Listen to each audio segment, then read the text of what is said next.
Spiral model in software engineering. The spiral model is a risk-driven software development process model that combines elements of both iterative and waterfall models. Introduced by Barry Boehm in 1986, it is particularly useful for large, complex, and high-risk projects.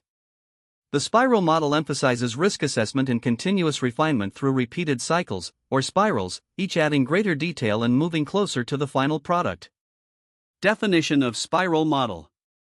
The spiral model is a hybrid software development model that merges iterative development with systematic phases to manage risk.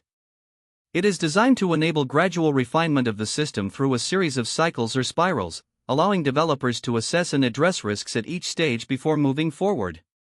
Phases of the spiral model. The spiral model consists of 4 main phases, each revisited in every spiral.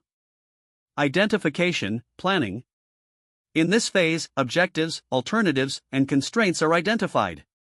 Stakeholders collaborate to outline system requirements, define project goals, and assess potential risks and issues.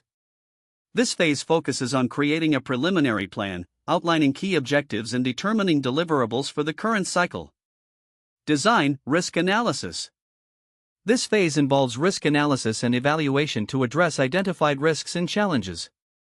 Developers evaluate technical and management risks, analyzing possible approaches to mitigate them.